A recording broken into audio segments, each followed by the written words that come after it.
Hello, it's AJ from Inspired Chi.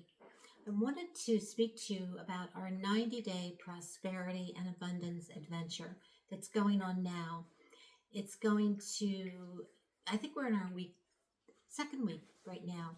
We've been talking about the hidden money stories that we all carry, either from our childhood, from all the stories our parents inherited and our grandparents, and the stories like money doesn't grow on trees, and you know, only greedy people have money, and so on and so on and so on.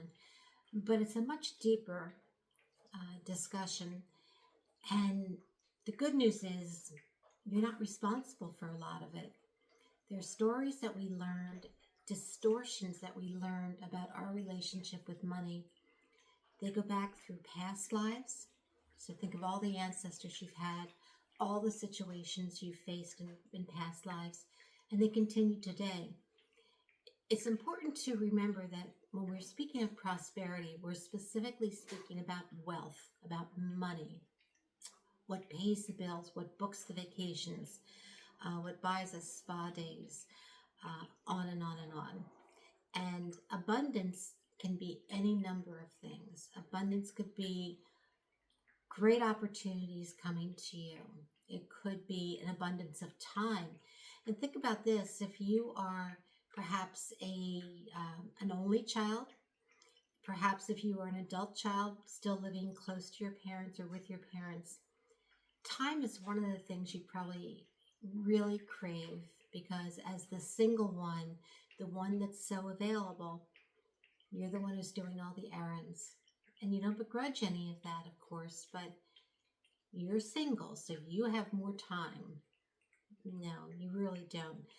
So abundance could be an abundance of opportunity, of time, of fun, of new friends, of new career opportunities.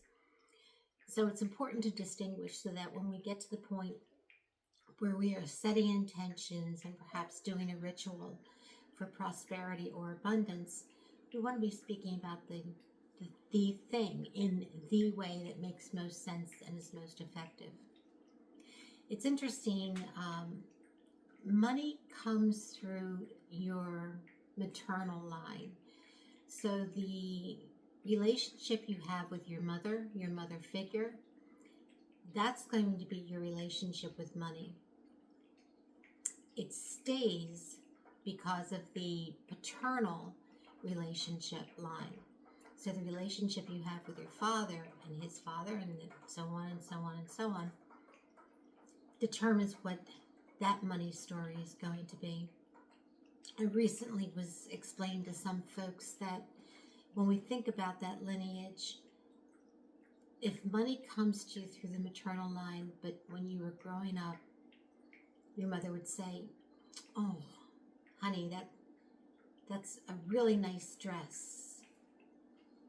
If only it were longer, and it had sleeves to cover your arms, and perhaps we're not so tight." The story we've heard since we were young is that there's something wrong. So we tend to deflect. We tend to not believe certain good things about ourselves. That doesn't mean our mothers were bad people. They were wonderful people. But they had their own stuff going on, right? And they're trying to protect us, on and on and on. But deflecting is one of the ways we keep pushing opportunities away, and very possibly money we push away. From our father's line, whether we keep that wealth, that prosperity, whether we keep those good opportunities, really depends on, again, that relationship with the father, the caretaker, the provider. But if we are doubting ourselves, we're not going to take advantage of those opportunities because, well, I'm not going to do very good at it anyway. It's important that you learn your money stories so that you understand them with compassion, so that you can move on from them. And we can help you at Inspired Chi. So join us. Check the link out on our site and join us for the 90-day prosperity and abundance adventure. It's never too late. Bright blessings.